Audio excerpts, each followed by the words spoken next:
Hi, this is Dr. Asta, and in today's anatomy class we will be learning about the muscles of the back of the forearm.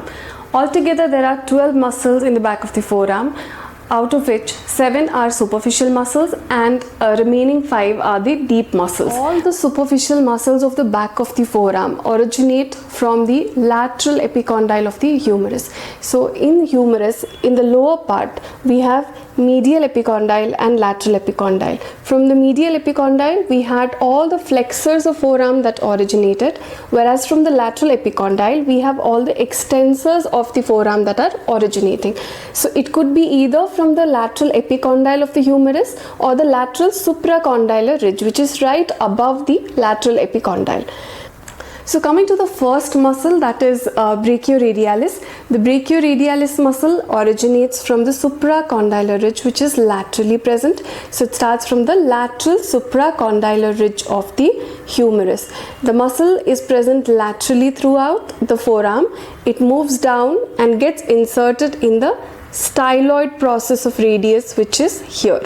Okay, so since the muscle is crossing one joint, that is elbow joint, and it is present laterally throughout, this muscle, when it shortens, it helps in flexion of elbow joint in mid-prone position. This is the mid-prone position of our forearm, and in this mid-prone position, it causes flexion of the elbow joint. Now coming to the second muscle. The second muscle, which is present next to the brachioradialis, is extensor carpi radialis longus and brevis. So as the name suggests, radialis muscle has to be present somewhere towards the radial side, which is the lateral side, right? So this muscle again originates from the supracondylar ridge of the humerus and also from the lateral epicondyle of the humerus. So from here the muscle goes down and it gets inserted in the base of second and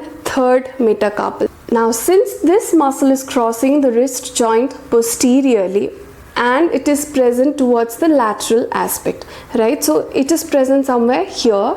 So when this muscle contracts, it causes extension of the wrist and radial deviation of the wrist. So here we have together completed two muscles. One is extensor carpi radialis longus and extensor carpi radialis brevis. Now the fourth muscle we have in the center is the extensor digitorum communis. Extensor digitorum muscle again originates from the lateral epicondyle of the humerus. It comes down. After reaching the wrist, in the distal part of the forearm, the muscle divides into 4 tendons. Okay, now you can also see this in the diagram. It divides into 4 tendons for each finger medially. Insertion happens in the extensor hood of the fingers. About the extensor hood, I will explain in another video in depth what is it made up of and what is the role of it. Coming to the action of the extensor digitorum. Extensor digitorum, as I told you, is present in the center of the forearm. So it divides into 4 tendons and gets inserted in the extensor hood. When it contracts, it causes extension of all 4 fingers and it also helps in extension of the wrist. Now the other muscle is extensor digiti minimi. This muscle lies medial to the extensor digitorum. Digiti minimi is nothing but our little finger. With the name itself we can make out that the digiti minimi muscle has to be present medially in our forearm because it is supplying the medial finger of our hand.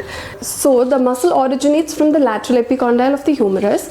It goes down, it crosses the wrist joint, goes further down and posteriorly it gets inserted in the extensor hood of the little finger. The action of extensor digiti minimi is to cause extension of the little finger or the 5th finger. Now coming to the next muscle, the muscle which lies most medially is the extensor carpi ulnaris. As the name suggests, ulna is the most medial bone. So even the ulnaris muscle has to be present medially, and since it is extensor muscle, it is present posterior-medially in the forearm. So the extensor carpi ulnaris muscle originates from the lateral epicondyle of the humerus. It moves down and it moves medially in the medial part of the forearm. So here it goes further down, it crosses the wrist joint and it gets inserted in the base of the fifth metacarpal, which is here. So because the muscle is present towards the medial side and posteriorly, when the muscle shortens, it causes extension along with ulnar deviation in the wrist. The seventh muscle of posterior compartment of forearm is anconeus. Anconeus is a very short muscle which originates again from the lateral epicondyle of humerus. It goes down and gets inserted in the lateral surface of the olecranon process of ulna, and its action when it shortens, it causes extension in the elbow joint. So it is one of the extensor of elbow joint, but it's a very small muscle, so it only contributes in extension of elbow joint along with the triceps. So we are done with the superficial muscles of the extensor compartment. Now coming to the deep muscles of the posterior of the forearm. Altogether there are 5 muscles, and let's start with the first one, which is supinator. Supinator is a very short muscle, and it has altogether 2 heads of origin. One is in the lateral epicondyle of the humerus, the other one is in the lateral surface of the upper end of the ulna. Let me show you in the diagram. So altogether there are 2 heads, one in the humerus in the lateral epicondyle, and the other one is in the ulna, in the upper end of the ulna in the lateral surface. So here there is another origin. Both these muscles, they go and get inserted in the lateral aspect of the radius, which is opposite to the radial tuberosity. Therefore, it's a very short muscle, and when this muscle contracts or shortens, it causes supination. So the action of supinator is to cause supination of the forearm. Now the second muscle is abductor pollicis longus. Now with the name we should be able to make out that abductor means abduction, pollicis means thumb, and longus means a long muscle. So it's a long muscle which goes to the thumb and which does abduction of the thumb. So the origin is posterior surface of the shaft of radius and ulna, and insertion is in the base of first metacarpal. So when this muscle contracts, it causes abduction of the thumb.